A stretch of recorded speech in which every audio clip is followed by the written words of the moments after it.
Tena usipokuwa hutafika katika neema hiyo. Utukufu kwa Yesu. Kwa jina ni Nicholas Alaro. Ni mzaliwa wa Kano. Awasi. Kule Awasi. Katika kitongoji cha Watomboli. Mungu alinitendea neema ya wokovu. Baada ya wokovu Mungu akanigawia vipawa vingine ndani yangu. Nilihisi mwito wa kuhubiri neno la Mungu. Tena kufundisha neno la Mungu. Hivyo basi tukisimama hapa, hilo ndilo neno ningependa nililete. Mungu amenibariki na familia ya mke mmoja na watoto 6. Mtoto wetu wa kwanza anaenda kufanya form 4. Mungu tena amenibariki na langu. Inua mkono wako kwa Yesu. Tukisimama hapa kuna neno ambalo ningependa ni kufundisha jioni hii. Paulo alinena jambo jingine.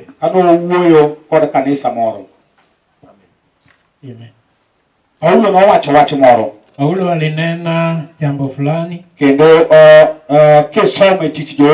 Na unaposoma katika kitabu cha Watume 17 aya ndogo 10. Biblia inasema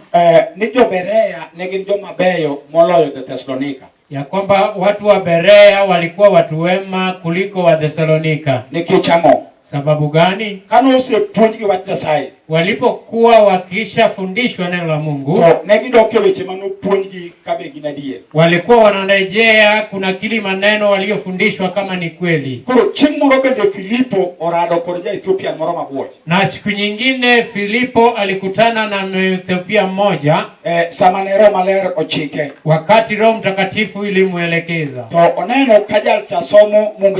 Akaona kama yule anasoma neno la Mungu akiwa katika gari.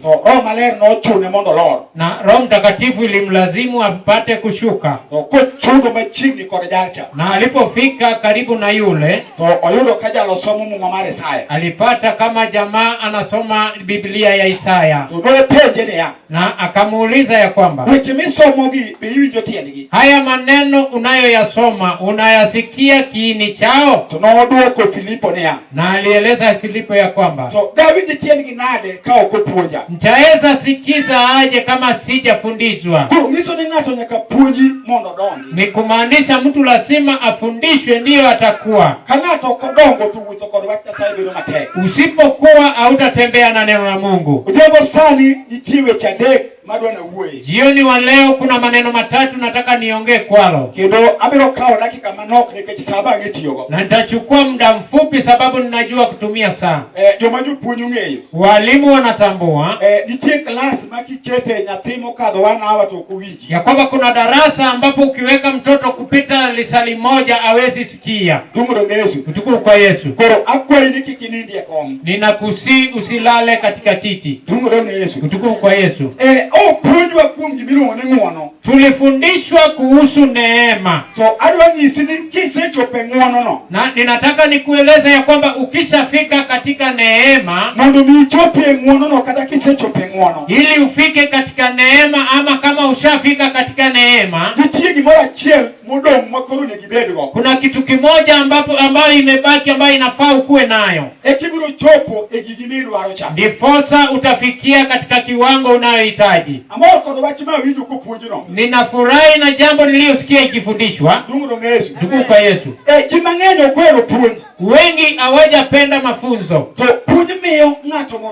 Na mafundisho inafanya mtu apate kukua.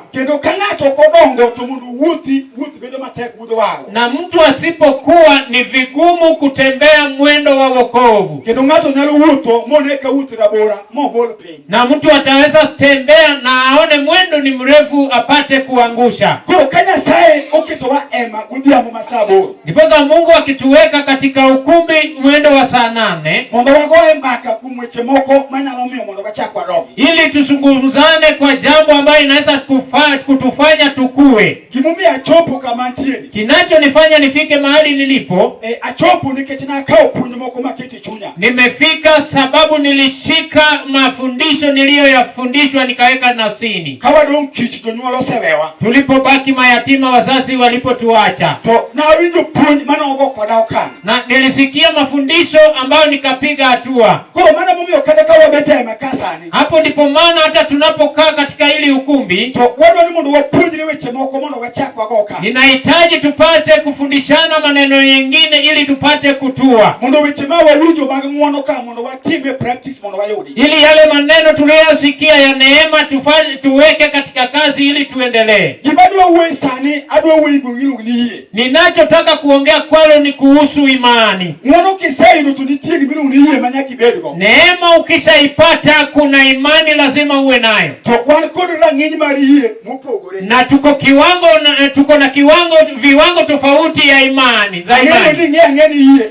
Ninajua unatambua kwamba imani ni imani. Wach mondo ikeje Ibrania 10:1 wangi, kinachonakiliwa katika Waebrania 10:11 kamili. Mumano penjo ni ya hilo Biblia, ile agano linauliza ya kwamba nito yie enango, inauliza ya kwamba imani ni nini. To oboko ni yie nimedo gadiera kumgiba onge ninitie, na anajibu ya kwamba imani ni kuwa na imani katika jambo lisiloonekana. Engima okne ni jambo ambalo hauoni. Mungu Yesu, utukufu kwa Yesu. Kwa odhiambo sane adwa uwe kiwanga dek magiye. Sasa jioni wa leo nataka kuongea kuhusu viwango vitatu vya imani.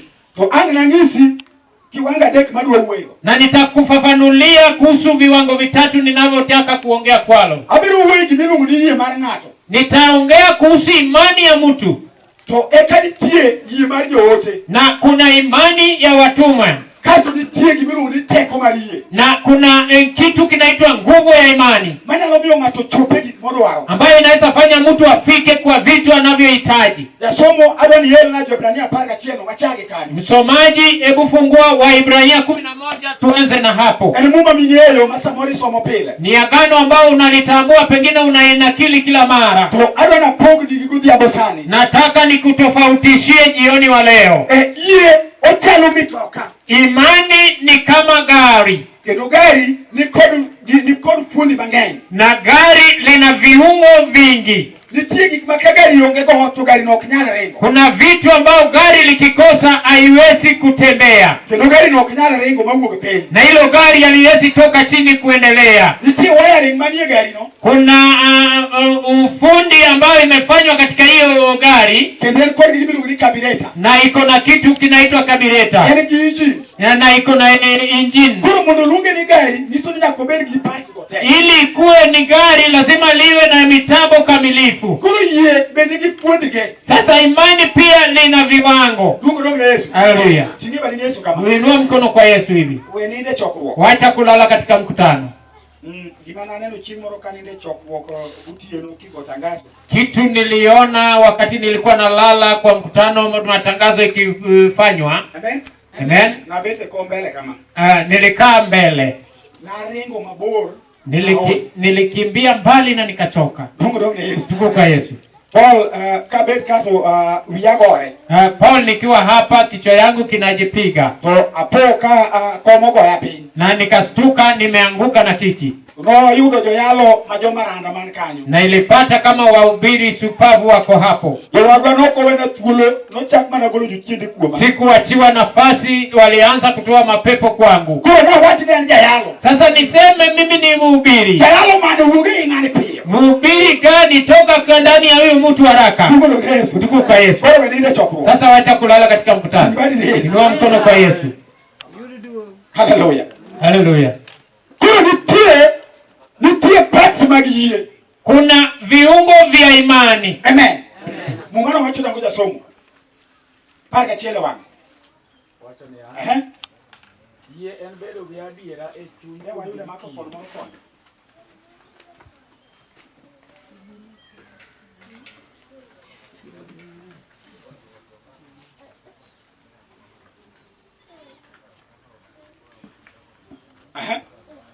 Yie en bedo gadiera e chuny kuom gimikiyo. Kendo en bedo maonge kiawa kuom gik ma ok ne. Weka mano. Wacha hivyo. Mumana wacho ni yie en bedo gadiera kuom gik mikiyo.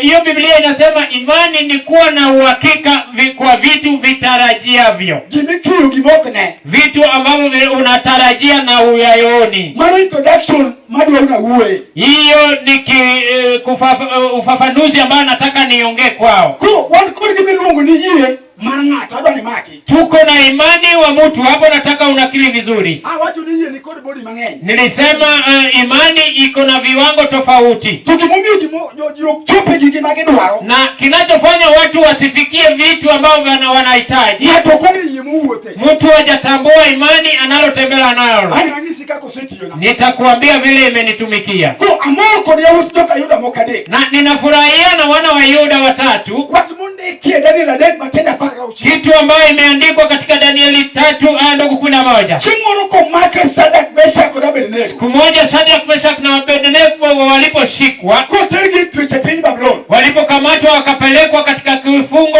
kule Babiloni. Kirut moro manilu Nebukadnezar. Na mfalme mwingine aliyeitwa Nebukadnezar. Kusama Nebukadnezar nusuele na Salomo mondola. Na wakati Nebukadnezar alitengeneza Mungu wa kuabudiwa, watu niji duto tebo na kipindi hundo na kakurene ya sache. Na akasema wote walioishi katika ufalme wake lazima wainamie huyo Mungu wake. Kwa Shadrach, Meshach na Abednego. Na Shadrach, Meshach na Abednego watu ni Ruth Nebukadnezar ya. Walieleza mfalme Nebukadnezar ya kwamba nikatanya satwa no kugolo wetu. Ya kwamba hata kama Mungu wetu hatakutoa katika mikono wako. Kwa watu mungu ginyecha kama. Na kitu ambayo inafaa ujue ni kwamba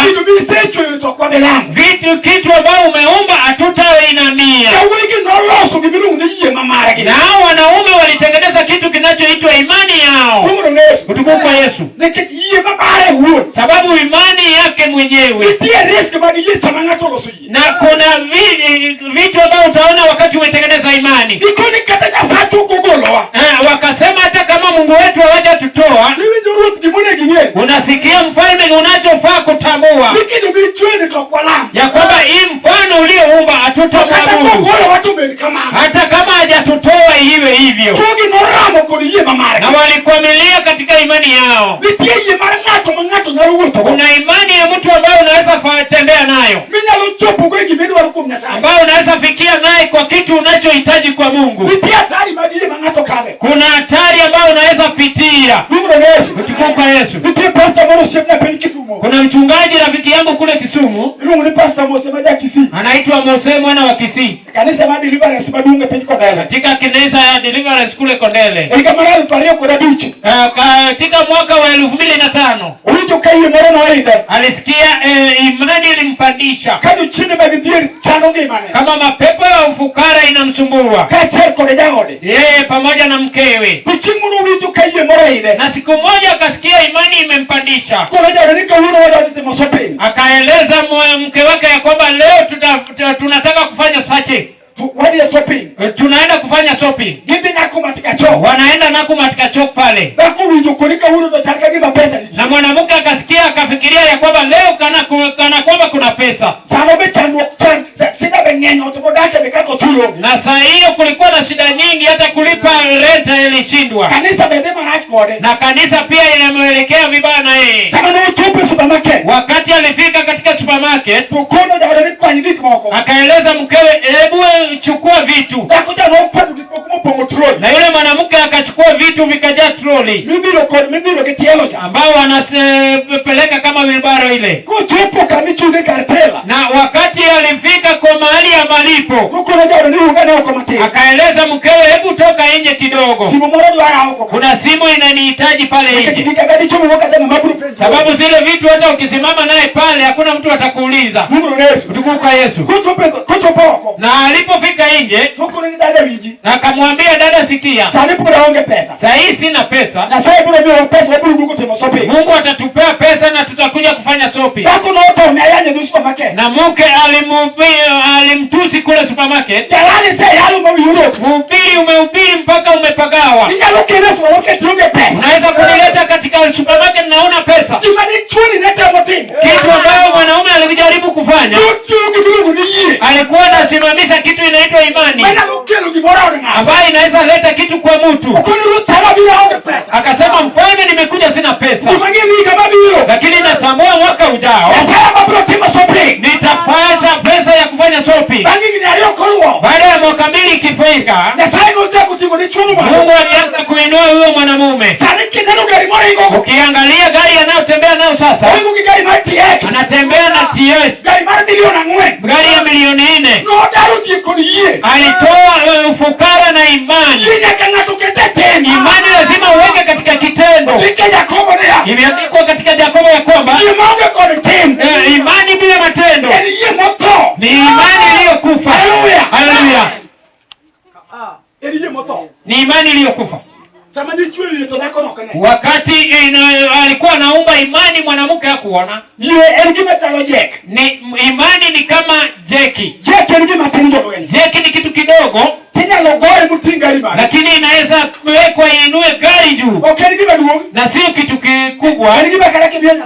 Ni kitu ambacho hata ukipewa mtoto anaweza beba. Na wakati wameanza kupampa hivi, hiyo saa hiyo inaweza inua gari juu. Sasa hiyo mwanaume alijenga imani.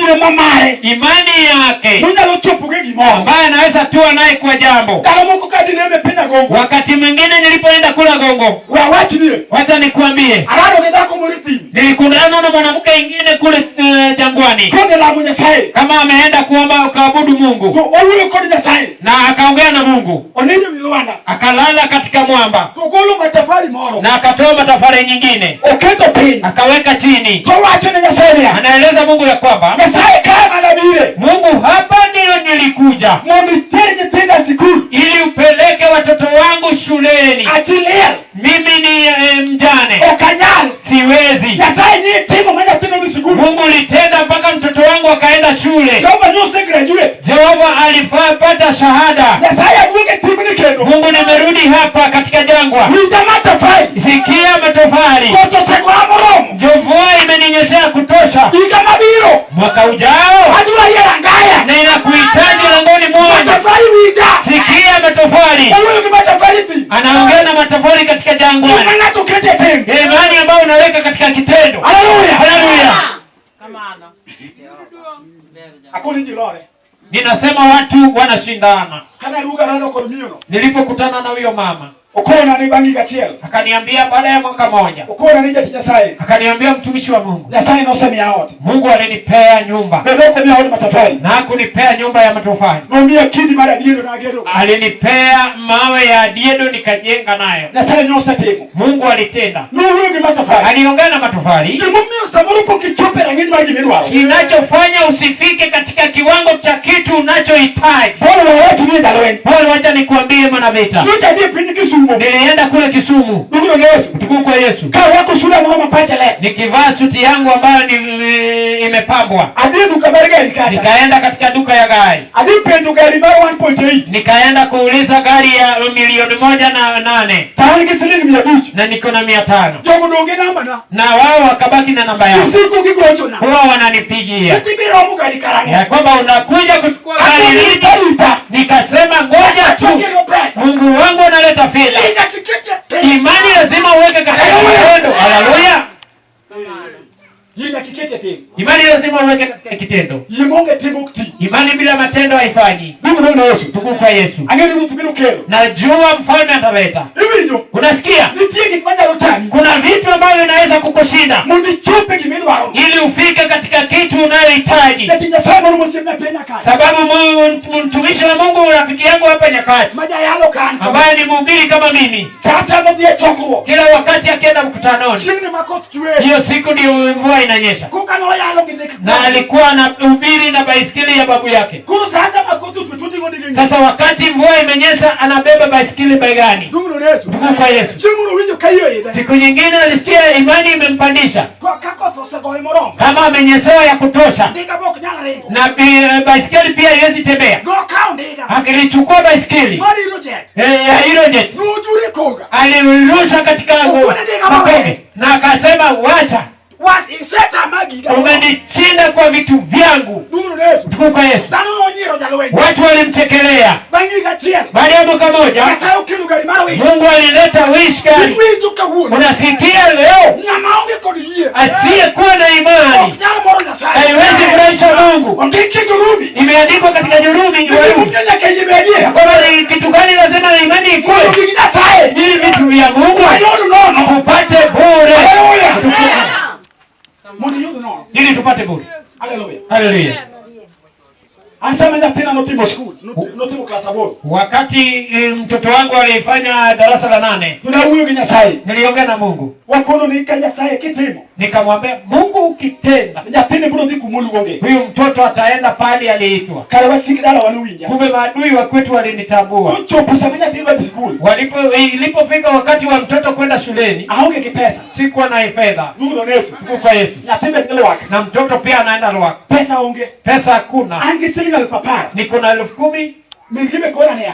Mamake pia ananiambia. Mimi ndio. Unasikia? Nyapende watenda tena day school. Wacha tupeleke katika chuo cha kwenda na kurudi. Takona nia. Na nikasema day school okraj.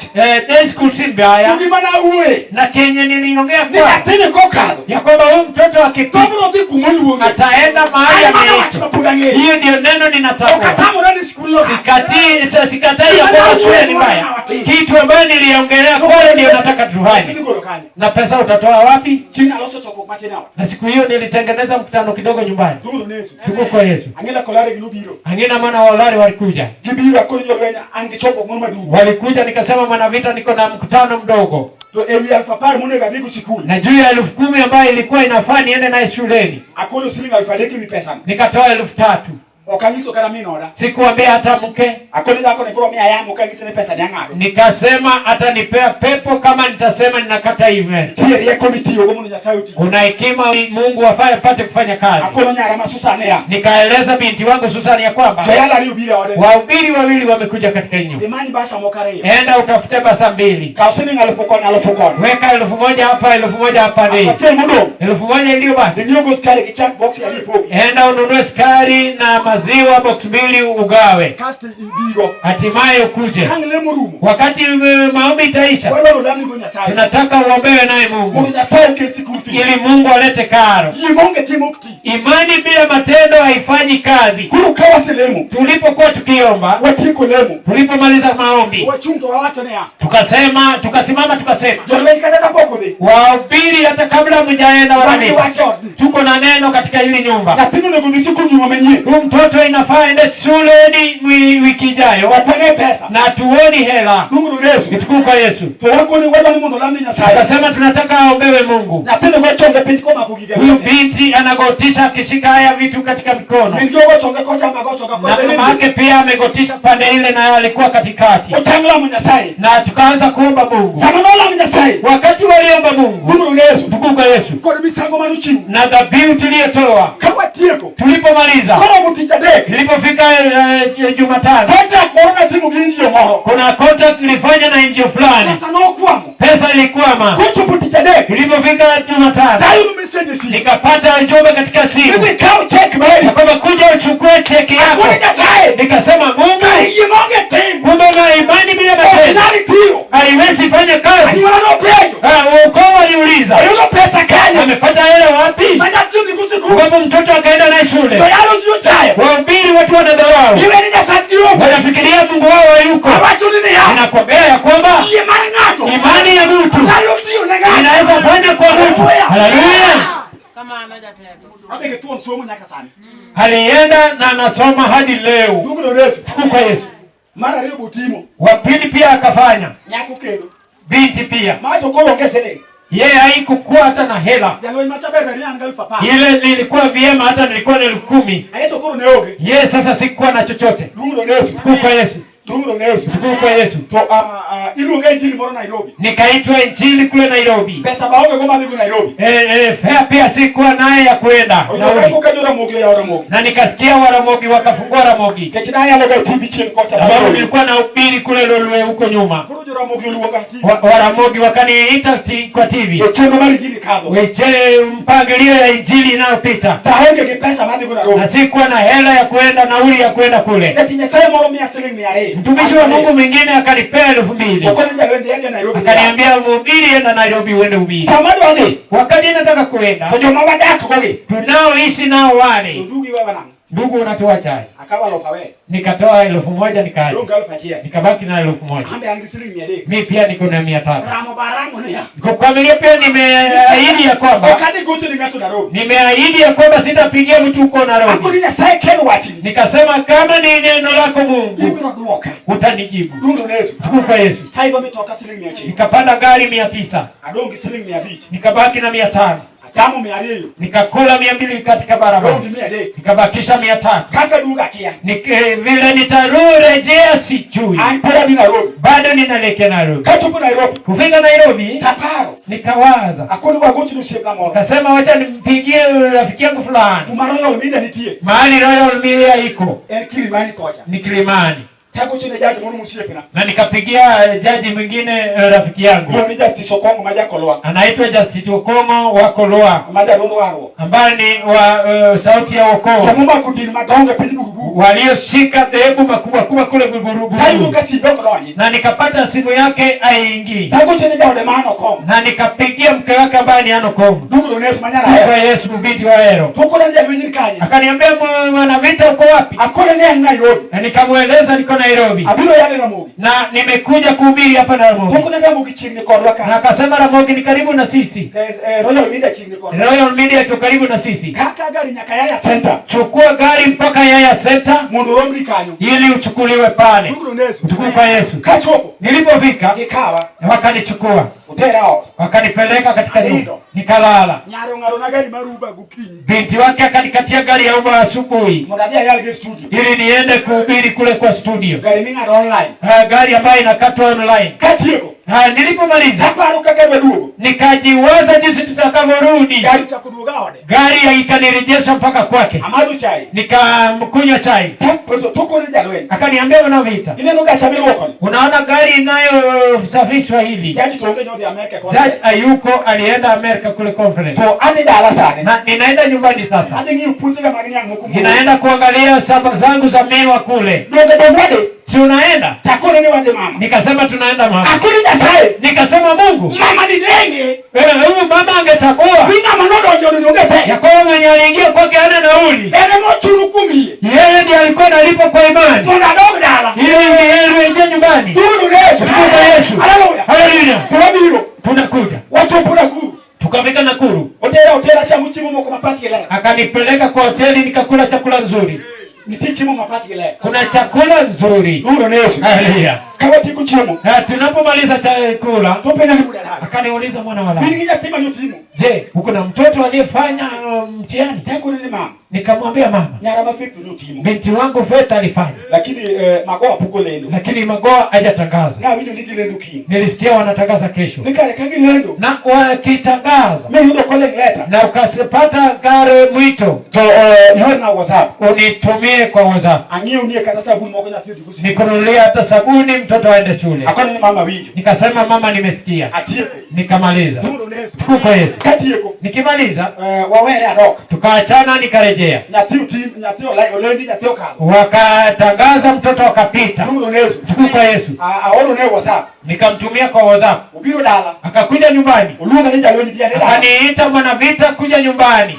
Yesu. Haleluya. Ayuba kosa nyogi mora. Nikapata kama amenunua kila kitu. Ngio wachikidi mora nyatindi ku school. Amenunua viatu na kila kitu, mtoto anaenda shule. Poka pesa mara first time. Na akachukua karo ya tamoja. Kuna dite churu galweni. Akaniambia enda ulipe Mwanavita. Mungu na sauti kodi. Haya yote yamebaki, Mungu amaliza nayo. Nikamaliza na hapo. Awatu nikari yonge. Nikasema kama kuna imani. Tukale na sayo kutale. Kumbe Mungu hawezi kuwa Mungu. Imani inaweza kutendea mtu.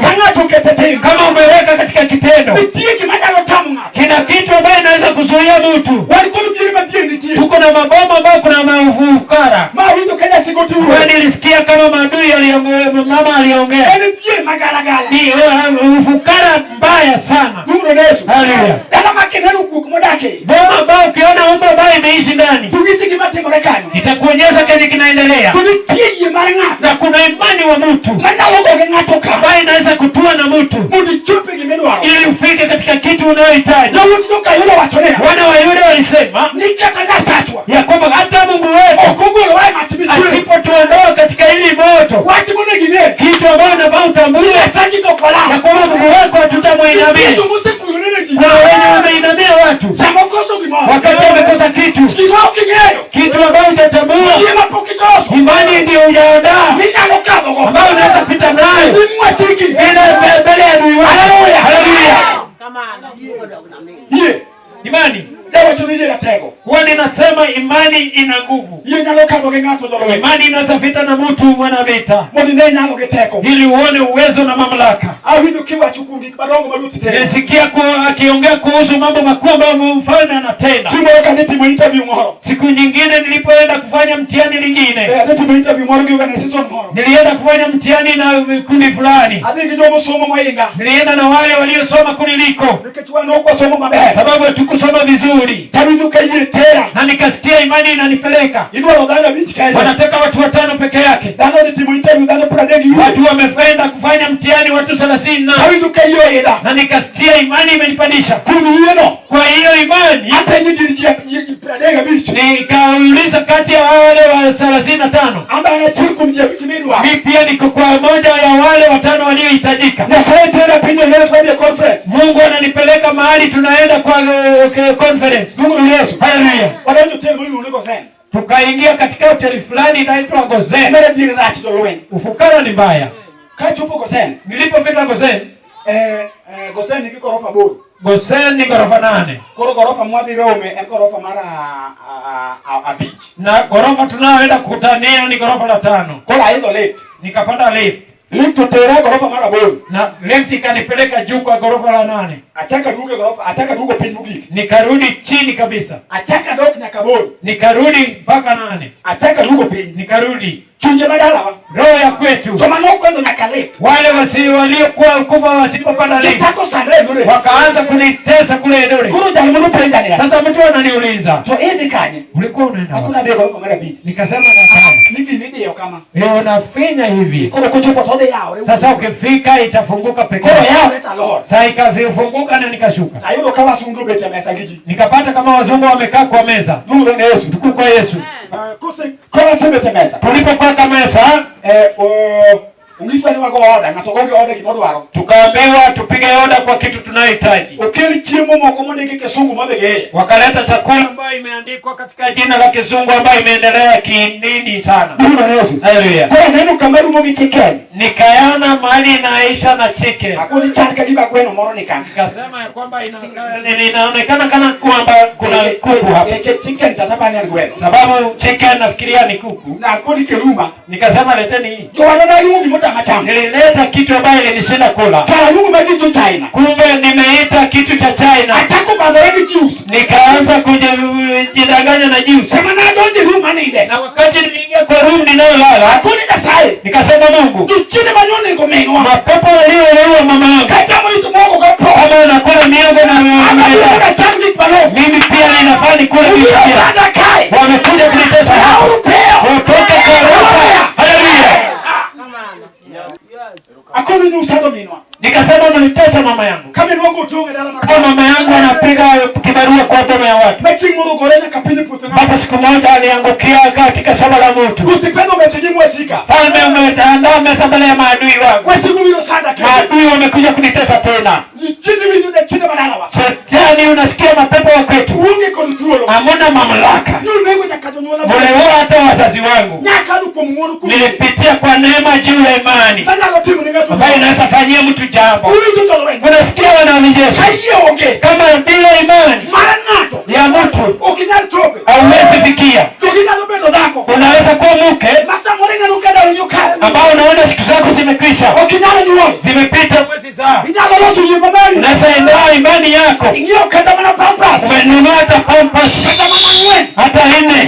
Ikawa chie. Na uchukue moja. Idongeoni. Ubaki naye katika nyumba. Ikawa dek. Ukachukua 3. Itere maternity ward. Umepeleka kwa maternity. Kama Mungu ni wale. Mahali wanawake wanazalia. Watu donga chie. Alafu ukabaki na moja. Niko nuru tulinde. Unasema mfalme nasikia. Pampas mudogo. Hii pampas iliyobaki. Mama amejatenda. Hii ni ya mtoto wangu. Ikamanyie. Ni mwaka ujao. Lazima niwe na mtoto. Lazima uombe imani. Lazima uombe imani. Bali inaweza fikisha nayo kuja. Na mahali imefika. Pampas iliyobaki. Hii ni ya mtoto wako. Imani unazajenga. Unasema kweli. Nataka nifikishe jambo. Nipate wanawake shujaa. Wamama shujaa kama wa kitambo. Ambao wanakafananishwa na nyanya aliyokaa. Ambao walikuwa wanalala mbele ya Mungu. Hata kama mtoto wako ako katika university. Unasema ya kwamba mfalme unasikia. Umelenga seno. Umelenga hata msindaulio. Umelenga hata Rongo University. Unaweza sika geti ya university. Unasema sikiza university. Mimi lazima mtoto wangu ifike hapa.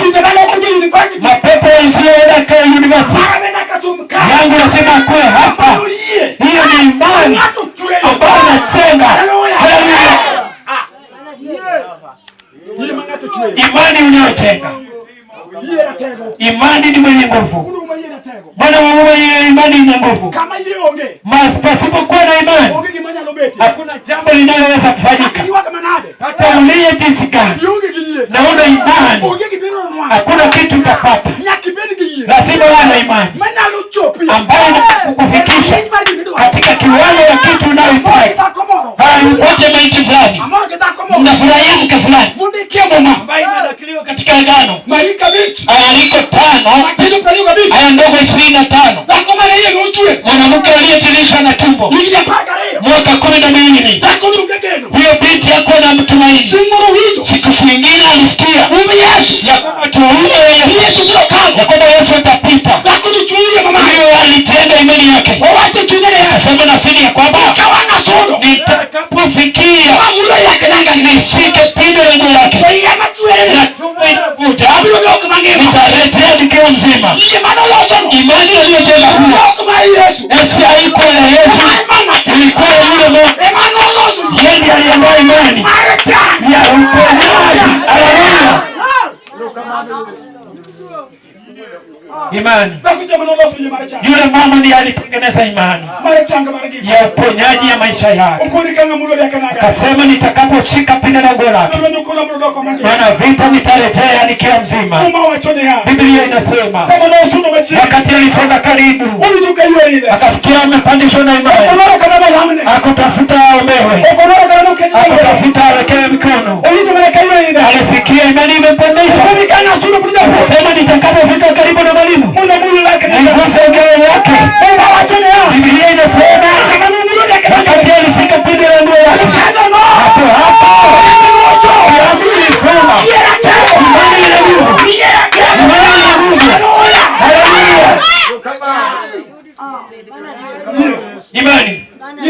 Imani ina nguvu. Kinachofanya usifikie ni vitu kwa vitu vyako. Haujaandaa imani. Haujatengeneza imani lako ya kukufikisha katika jambo. Na pasipokuwa na imani yako wacha niingie katika jambo la pili. Kuna imani ya watumishi wa Mungu.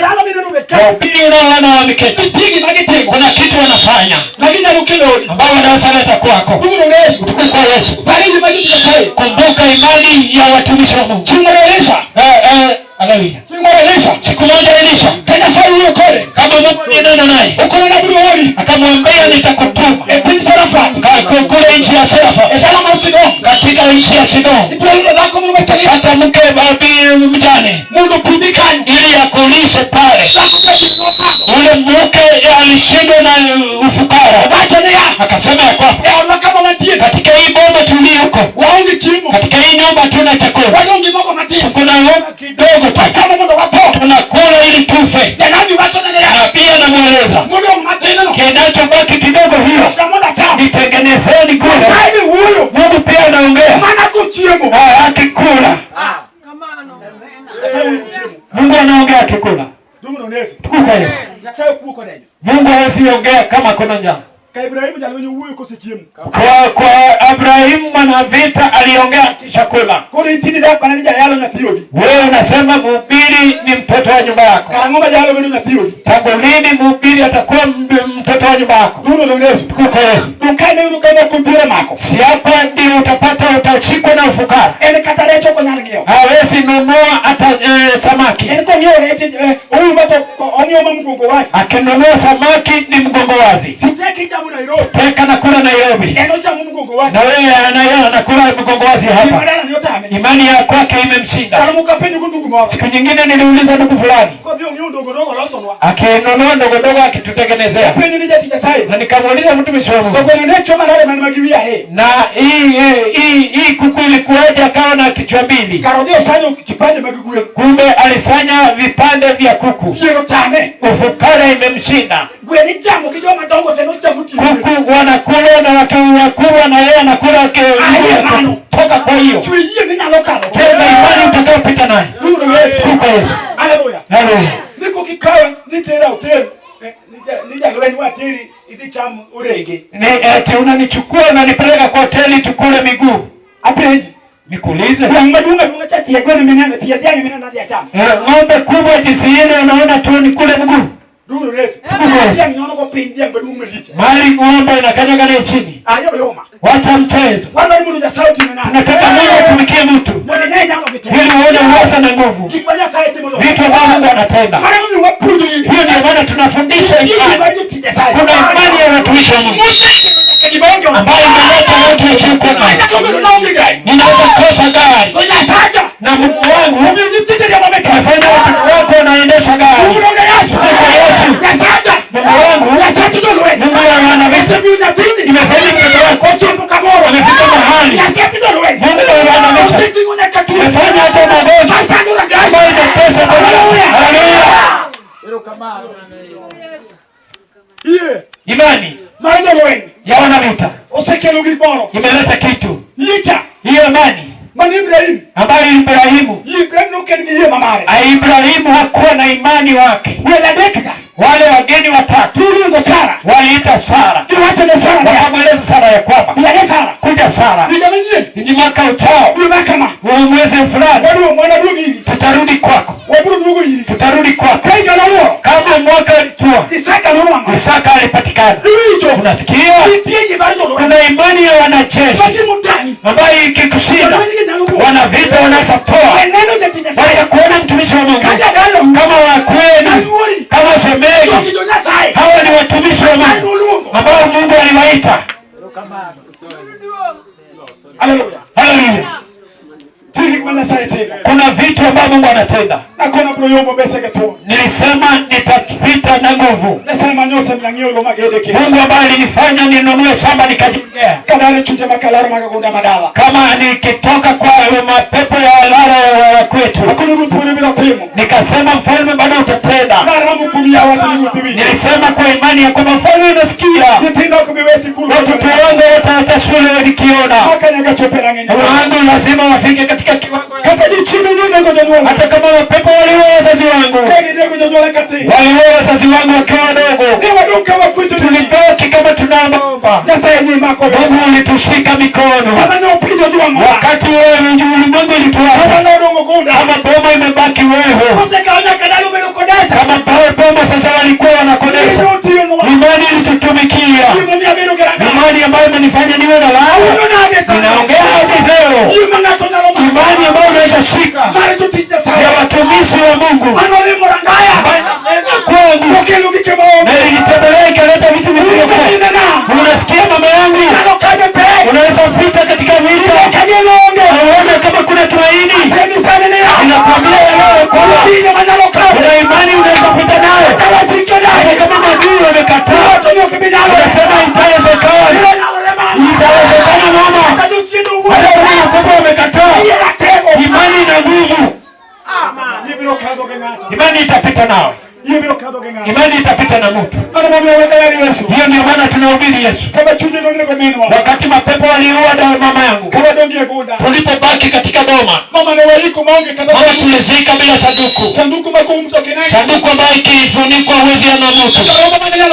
Hata kondoo iliyoweza chinjwa haikuwa. Sababu boma ilibaki ukiwaza. Waadui waliua kwetu. Saka mama akaenda kupanga nyumba. Mwetu mwana wa uma unajua hilo.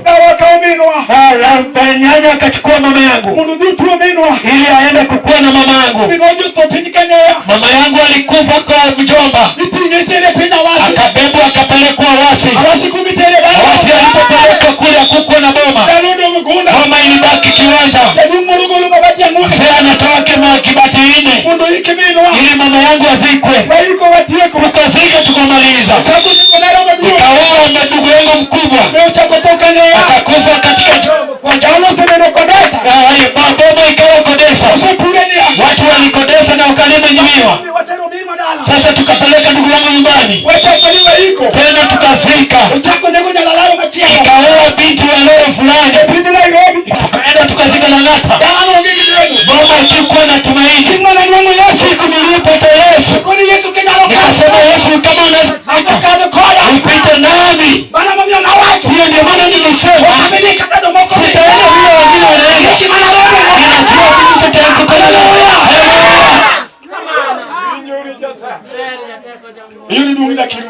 Upate utukufu. Mungu alinipea kama maadui walikataa, wakasema hili boma huwezi ukaishi, beba mzigo na uende. Ninafurahia mwanamke niliyopata. Nilipata mke aliyeokolewa, ambao wakuwa pia wameokolewa. Wakasema Mungu atapita naye. Walipoona utukufu wa Mungu, ndio maana ninasema imani inaweza fanyia mtu. Siku alisema Petro na Yohana walipata kiwete fulani katika mlango. Saa jioni kama wa leo, mtu ambaye amekwama pale, Biblia inasema ya kwamba yule alipoona Petro alifikiria atatoa fedha. Petro na Yohana wakasema, hiyo ni imani ya watumishi wa Mungu. Hatuna pesa na dhahabu, hebu niliyo nayo ilimuka na utembee. Jioni naongeza chakula. Leo jioni imani inaweza tendea mtu. Imani hawezi sasa. Itawezekana. Kalebu hapa na sata bakara ni roho ambao walikataza watu. Nataka kiwanja tuko katika kiwanja mbaya. Pengine kisahii yangu tumekuwa ni maadui. Katika Yesu leo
nataka nichukue vitu vyangu.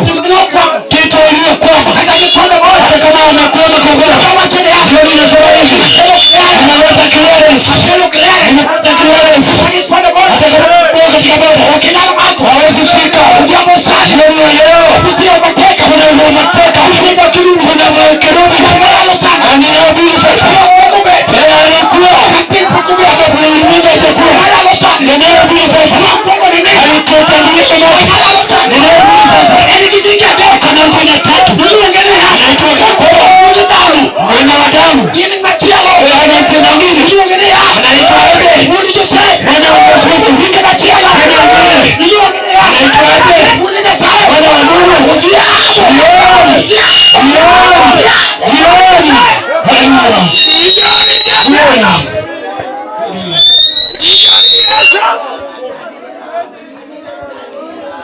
Haleluya. Alindo koleriye na ishi kama